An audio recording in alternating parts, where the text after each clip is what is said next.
নিজের সন্তানের চাইতে মূল্যবান কোন সম্পদ মানুষের আর হতে কি পারে দিব? না। সুন্দর করে দাও, সুন্দর করে দাও। এই সম্পদ আল্লাহ তাআলা যাকে দেননি ওকে, পরীক্ষা ওকে, করার নাও। জন্য, তিনি জানেন এই সম্পদের মূল্য কত বেশি।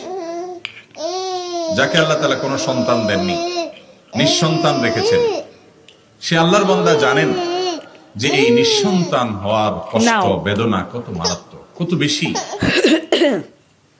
আর যাদেরকে আল্লাহ তাআলা এই সন্তান ওকে, ওকে। দিয়েছেন, এই নেয়ামত দিয়েছেন, সন্ততি দিয়েছেন, তারা এই নেয়ামতের যদি সদ্ব্যবহার না করেন, এই নেয়ামতের যদি যথাযথ কদর না করেন, তো আল্লাহ রাব্বুল আলামিনের কাছে এর জন্য জবাবদিহি করতে হবে।